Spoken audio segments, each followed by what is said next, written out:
Hello guys, welcome to constant mind. मैं हूं Deepak and VBS PU Jaunpur, जिससे रिलेटेड आप लोग बहुत सारे कमेंट कर रहे थे कि पीएचडी के एडमिशन्स उसमें 2022 के कब होंगे। हालांकि आपको बता दें कि ये 2022 में फॉर्म भले आ रहा है, लेकिन है 2021 सेशन का, क्योंकि 2020 का एग्ज़ाम हुआ था, उसके बाद 2021 का नहीं हुआ था।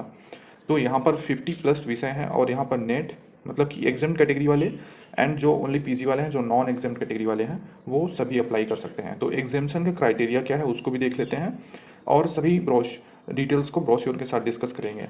दोस्तों, अभी सारी इन्फॉर्मेशन कुछ समय पहले अवेलेबल थी साइट पे, लेकिन फिर अचानक से ब्रोश्योर में चेंजेस कर दिए गए हैं, जिससे कि कुछ चीज़ें अनविजिबल हो गई हैं। लेकिन हमने जो पहला ब्रोश्योर देखा था उससे नोट करके आपको दिखाएंगे और बता देंगे। तो हो सकता है कि शाम तक ब्रोश्योर फिर से अपडेट हो जाएगी, तो आपकी सारी चीज़ें क्लियर हो जाएंगी। तो वीडियो को एंड तक देखिएगा। ये एक गवर्नमेंट यूनिवर्सिटी है, स्टेट यूनिवर्सिटी उत्तर प्रदेश की, ठीक है। और आपको अगर पीडीएफ वगैरह चाहिए प्रीवियस ईयर क्वेश्चन पेपर के, तो उसके लिए लिंक डिस्क्रिप्शन में है। सब्जेक्ट प्लस रिसर्च मेथोलॉजी के 300+ पेजेस के पीडीएफ हम आपको देते हैं ओनली एक्यूमुलेशन चार्ज में। हालांकि उसमें आपको किसी भी स्पेसिफिक यूनिवर्सिटी के बारे में नहीं मिल पाएगा, आप उसको आप अपने नॉर्मली प्रिपरेशन के लिए ले सकते हैं, ठीक है। अगर आप कहेंगे कि इस यूनिवर्सिटी का है, तो ऐसा नहीं हो सकता, क्योंकि उसमें 4-5 यूनिवर्सिटी कवर की गई हैं, 5-6 यूनिवर्सिटी से पेपर है वो, और अच्छी खासी यूनिवर्सिटीज़ हैं उसमें, वहाँ पर मेंशन है पीडीएफ में, ठीक है। तो दोस्तों, हम आ चुके हैं वीबीएसपीयू की ऑफिशियल साइट पे।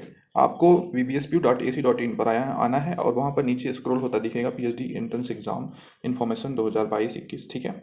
तो आप उस पर क्लिक करेंगे तो आप इस पेज पे आ जाएंगे। यहाँ पर आप देख सकते हैं फॉर्म फॉर पीयू ग्रेड, मतलब जो एग्ज़ाम देंगे उनके लिए, एंड जो एग्जाम्ड हैं उनके, वो अलग से फॉर्म फिल करेंगे, ठीक है। दोनों के लिए सेपरेट है, ठीक है। आप डिटेल इन्फॉर्मेशन ब्रोश्योर जो है वो आपको लेफ्ट साइड राइट में आप में दिख रहा है, उसको आप क्लिक करके डाउनलोड कर सकते हैं। तो जैसे ही आप यहाँ पर क्लिक करेंगे, देखिए मैं डाउनलोड अगेन कर देता हूँ, ठीक है। अब हम इसको व्यू करेंगे। देख सकते हैं आप, ये ब्रोश्योर है और टोटल यहाँ पर पीएचडी प्रवेश 2022 लिखा है, पीयू ग्रेड 2022 सूचना विवरणिका मतलब इन्फॉर्मेशन ब्रोश्योर। अब यहाँ पर नीचे आएंगे तो देखते हैं यहाँ पर सब ब्लैंक है, लेकिन ये ब्लैंक नहीं था। यहाँ पर जो ऑनलाइन आवेदन प्रारंभ करने की तिथि है वो 27 अप्रैल 2022, यानी कि यस्टरडे की साइड थी, डेट थी, ठीक है। तो यस्टरडे की डेट थी, लेकिन ब्रोश्योर जो है फिर से डेटें चेंज हो गई हैं। तो हो सकता है कि अपडेट हो जाए या फिर कोई मिस्टेक होगी। और चीज़ें हम आपको बता दें, आवेदन पत्र ऑनलाइन भरे जाने की अंतिम तिथि कितनी थी, तो वो थी 26 मई 2022, ठीक है। और उसके बाद जो भरे हुए ऑनलाइन आवेदन है उसकी हार्ड कॉपी जो है उसको भेजनी थी, ठीक है। प्रवेश परीक्षा की तिथि 28 जून इसमें है, एंड जो आपका वेबसाइट से प्रवेश पत्र डाउनलोड होगा वो एक हफ्ता पहले। और इसी तरह से परीक्षा फल की जो घोषणा होगी उसकी डेट थी 19 जुलाई, ठीक है। इस तरह से कुछ डेट थी यहाँ पर। जैसे कि सामान्य एवं पिछड़ी जातों के लिए अभ्यर्थियों के लिए जो शुल्क है वो है 1,000 रुपये, एंड ईडब्ल्यूएस तथा अनुसूचित जातियों मतलब SC ST एंड ईडब्ल्यूएस वालों के लिए कितना है, 500 रुपये है। तो जो डाउनलोड किए गए आवेदन पत्र है, पहले आपको फॉर्म फिल करना है, फिर 24 घंटे के बाद जब आप फॉर्म फिल कर लेंगे तो आप अपने आवेदन पत्र का प्रिंट आउट निकाल सकते हैं और फिर उसको जो है स्पीड पोस्ट के माध्यम से सहायक कुल सचिव वीर बहादुर सिंह पूर्वांचल विश्वविद्यालय जौनपुर को आपको भेजना है। कोविड महामारी के दृष्टिगत विशेष परिस्थिति में अपना आवेदन पत्र आप एवं समस्त पत्रों की ऑनलाइन जो स्कैन कॉपी है उसको पीडीएफ फाइल में आप विश्वविद्यालय के ईमेल पर भी प्रेषित कर सकते हैं, मतलब भेज सकते हैं, ठीक है। ये ईमेल आईडी दी गई है। अब उसके बाद सीटों की डिटेल्स में देख सकते हैं, कुल 50 डिसिप्लिन यहाँ पर है, ये देख सकते हैं। लेकिन सीटों की डिटेल्स भी अवेलेबल थी, अभी जो है नहीं अवेलेबल है। हम आपको बोलते चल रहे हैं, आप देखते जाइए। जैसे कि हम 1 नंबर से आपको बोलेंगे, जो कि पिछले ब्रोशर से हम आपको बोल रहे हैं। हम उसको नहीं दिखा सकते आप, क्योंकि अब जो है वो विजिबल नहीं है, तो उससे जो है गलत मैसेज जाएगा फिर कमेंट में आप लोग, क्योंकि पूरा वीडियो अच्छे से देखते नहीं हैं और भर भर के बोलेंगे। इसलिए हम बोलते चलते हैं जैसे जो पिछले में था। कुछ लोग वीडियो बनाए भी हैं, आप उनको देख सकते हैं, लेकिन अब ब्रोशर जो है उस तरीके से नहीं, या फिर हो सकता है कि आप लोग देखिए, हो सकता है अपडेट हो गया हो, तो भी हम सीटें बता देते हैं। बायोटेक्नोलॉजी, जो कि आप देख सकते हैं विश्वविद्यालय परिषद लिखा है, विषय कोड 1 है। यहाँ पर सीटें जो है बायोटेक्नोलॉजी में कितनी है, 22 सीटें हैं। फिर अगर आप बात करेंगे बिजनेस इकोनॉमिक्स व्यवसायिक अर्थशास्त्र में, तो इसमें जो सीटें हैं वो 1 हैं। ह्यूमन रिसोर्स डेवलपमेंट मानव संसाधन विकास में इसमें जो सीटें हैं वो 2 हैं। एंड जो फाइनेंशियल स्टडीज़ है वित्तीय अध्ययन, इसमें जो सीटें हैं वो 1 हैं। एंड 5वां जो बिजनेस मैनेजमेंट है इसमें 1 सीटें हैं। 6वां जो है व्यवहारिक मनोविज्ञान, इसमें सीटें हैं 09 मतलब 9 सीटें हैं। और जो कंप्यूटर एप्लीकेशंस है उसमें सीटें आपकी 6 हैं। और उसके बाद इलेक्ट्रॉनिक इंजीनियरिंग में इसमें सीटें 3 थी। और जो यहाँ पर कंप्यूटर साइंस एंड इंजीनियरिंग था, इसमें सीटें नहीं बताई गई थी। कंप्यूटर साइंस एंड इंजीनियरिंग तथा आपका 10वां जो मैकेनिकल इंजीनियरिंग है और 11वां जो है मानविकी एवं सामाजिक विज्ञान, इसमें भी सीटें नहीं बताई गई थी। ठीक है। 12वां नंबर है आपका मानविकी एवं सामाजिक जनसंचार एवं पत्रकारिता, इसमें 5 सीटें। एंड 13वां है नैनो साइंस एंड टेक्नोलॉजी, इसमें 6। 14वां है आपका रिन्यूएबल एनर्जी, इसमें सीटें 3 हैं। और 15वां है 61, इसमें 15 मतलब कि भौतिकी की जो सीटें हैं वो 61 सीटें थी, 61। ठीक है। एंड 16 नंबर जो आपका है रसायन विज्ञान, इसमें 118 सीटें थी। और इसमें जो महाविद्यालय भी इंक्लूड है उसमें सीटें ज़्यादा हैं। ठीक है। 70 नंबर जो मैथ है उसमें गणित में आपकी सीटें थी 33। और 18 नंबर जो भूगर्भ विज्ञान अप्लाइड जियोलॉजी है, इसमें सीटें आपकी थी 10। और 19 विधि था, विधि में आपकी सीटें 4 थी। और 20 नंबर आपका हिंदी, इसमें 16 सीट। 21 में आपका अंग्रेजी में 18 सीट।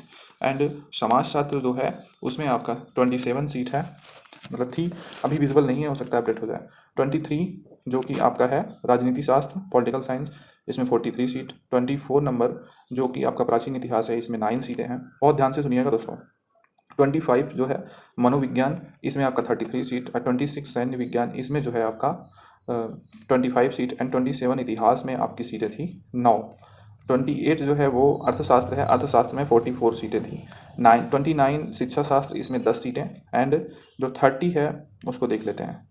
30 है संस्कृत, संस्कृत जो है इसमें 30 सीटें हैं। ठीक है। 31 है दर्शन शास्त्र, इसमें 30, दर्शन शास्त्र में आपका 22 सीटें। और 32 था वो उर्दू, उर्दू की सीटें नहीं दिखाई गई थी। एंड 33 आपका शिक्षा संकाय मतलब बीएड। ठीक है। जिसमें जो बीएड वाले होते हैं, मतलब एक प्रकार शिक्षा संकाय आप एजुकेशन कर सकते हैं। तो एजुकेशन की जो सीटें हैं 34, 33, ये सीटें थी 16। एंड 34 आपका वाणिज्य मतलब इसमें सीटें थी 14। 34 35 आपका जंतु विज्ञान मतलब जूलॉजी, इसमें 32 सीटें। एंड 36 आपका बॉटनी, बॉटनी में जो है वो 36, बॉटनी में आपका 23 सीटें। ठीक है। 37 आपका शस्य विज्ञान, शस्य विज्ञान में जो है आपकी सीटें थी लगभग 03 मतलब 3 सीटें थी। ठीक है। 3 सीटें। अनुवांशिकी पादप प्रजनन, इसमें सीटें 5 हैं। और जो पादप रोग विज्ञान है इसमें 6 सीटें। एंड उसके बाद कीट विज्ञान मतलब एंटोमोलॉजी, उसमें 2 सीटें। ठीक है। फिर आपका एग्री मतलब कृषि रसायन, तो एग्रो केमिकल इंजीनियरिंग कर सकते हैं आप, या फिर एग्रो केमिकल कर सकते हैं।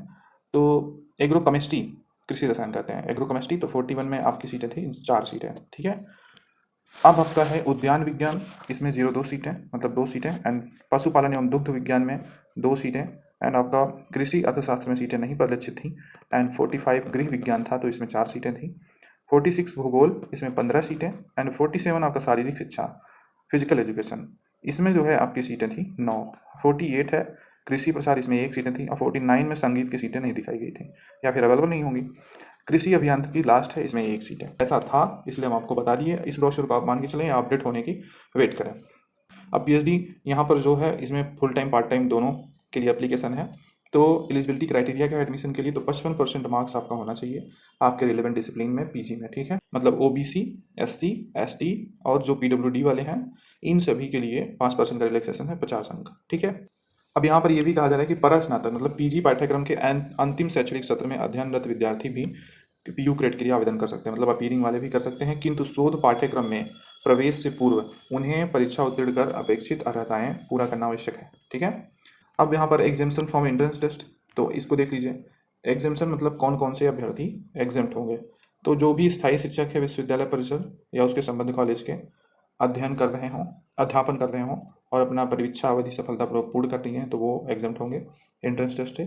एंड अंतर्राष्ट्रीय अभ्यर्थी तथा वे सभी अभ्यर्थी जिनका चयन UGC, CSIR, DST INSPIRE, DBT, ICAR, ICMR, DE, ICHR, GPAT and NBHM, JEST, ICEC, ICCR, NDF and Bharat सरकार की किसी अन्य केंद्रीय संस्थाओं द्वारा जेआरएफ या नेट या यूपी स्लेट की परीक्षा उत्तीर्ण की हो, मतलब जेआरएफ वाले भी, नेट वाले भी एंड यूपी स्लेट वाले भी हो, या फेलोशिप के नियमों एवं वैधता को पूर्ण करते, मतलब या लगाया जा रहा है यहाँ पर NET, GATE, NET, JRF, SLET सभी लोग एग्जाम्ट होंगे। ठीक है। ऐसे अभ्यर्थी जिन्होंने गेट की परीक्षा उत्तीर्ण की है और उनका गेट स्कोर कार्ड वैध हो, वो भी इसमें अप्लाई करेंगे और एग्जाम्ट होंगे।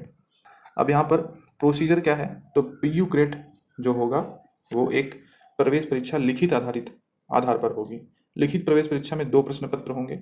लिखित प्रवेश परीक्षा के दोनों प्रश्न पत्रों के प्राप्तांक के योग का प्रतिशत सामान्य एवं आर्थिक रूप से पिछड़े अभ्यर्थियों के लिए न्यूनतम 50% रहेगा, एंड SC ST OBC जो है इनके लिए 45% मतलब 5% की छूट रहेगी।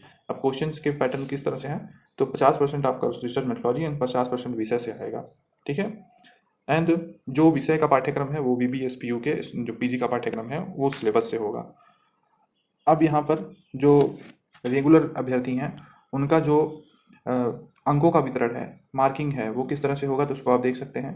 एकेडमिक इंडेक्स का टोटल 30 एंड प्रस्तुतिकरण जो होगा मतलब कि प्रेजेंटेशन उसका 10 अंक एंड मौखिक साक्षात्कार का 20 अंक, टोटल योग 7 रहेगा। अगर आप नेट प्लस JRF हैं तो आपका 7 नंबर मिलेगा, एंड अगर आप सिर्फ नेट हैं तो 5 नंबर, एमफिल या स्लेट या सेट वाले हैं तो 3 नंबर, तीनों में से एक ही मिलेगा। अधिकतम 10 अंक मिलेंगे, इससे ज़्यादा नहीं मिलेगा किसी को। अब इंटरमीडिएट, स्नातक, स्नातकोत्तर सभी का आप देख लीजिए। अब अंशकालिक जो PhD है उसका देख सकते हैं किस तरह से है। अब यहाँ पर फॉर्मेट ऑफ क्वेश्चन पेपर जो PU ग्रेड का है वो बताया जा रहा है। तो इसमें बहुविकल्पीय प्रश्न आधारित होंगे, मतलब सभी ऑब्जेक्टिव टाइप क्वेश्चन होंगे। प्रथम प्रश्न पत्र सभी विषयों के अभ्यर्थियों के लिए समान होगा, ठीक है, जिसमें ऑब्जेक्टिव के 70 प्रश्न होंगे और प्रत्येक प्रश्न 1 अंक के होंगे।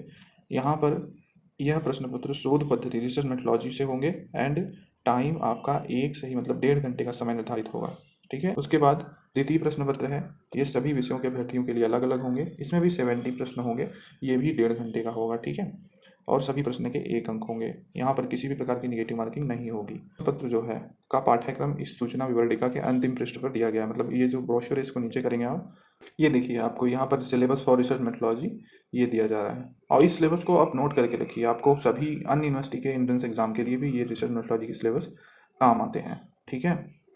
Advisory for the preparation of synopsis, तो सिनॉप्सिस कैसे बनाएंगे उसके लिए यहाँ पर बताया गया है, ठीक है। Point for consideration for preparation of synopsis, तो जैसे कि यहाँ पर synopsis shall be forward to INFLIBNET site Shodh Gangotri. देखिए ये शोध गंगोत्री के पोर्टल के बारे में कहा जा रहा है, जिसको हमने ऑलरेडी बताया। इस समय शोध गंगोत्री पोर्टल वर्क नहीं कर रहा है, खुल नहीं रहा है, बहुत लोग बोल रहे थे। तो ये रही सारी डिटेल्स, आप बैक आ जाइए और form for PU grade pay click करके आप अगर एग्जाम्प्ट वाले नहीं हैं तो इसके थ्रू जाके फॉर्म फिल कर सकते हैं। एंड अगर आप form for exempted from PU grade इस पर क्लिक करेंगे तो भी सेम प्रोसेस रहेगा। एग्जाम्प्ट का टाइप क्या होगा उसको आपको सेलेक्ट कर लेना है, जैसे कि मान लीजिए आप नेट JRF UGC वाले तो E3 आप सेलेक्ट करके फिल फॉर्म पे क्लिक कर दीजिए, ठीक है। तो लेकिन आपको बता दें कि अभी अगर आप तुरंत क्लिक करेंगे तो एप्लीकेशन फॉर्म नहीं फिल कर सकते, क्योंकि इस समय साइट वर्किंग में है। अब अपडेट हो जाती है तो फिर हम आपको एक नेक्स्ट वीडियो बना के दे देंगे, तो आप अप्लाई कर सकते हैं, जिससे कि आप लोगों को दिक्कत ना हो, इसलिए मैं ये वीडियो लेके आया हूँ। मिलते हैं किसी नेक्स्ट वीडियो में नेक्स्ट टॉपिक के साथ। ये वीडियो वैसे भी बहुत लॉन्ग हो चुकी है, ठीक है। यहाँ तक देखने के लिए बहुत बहुत धन्यवाद।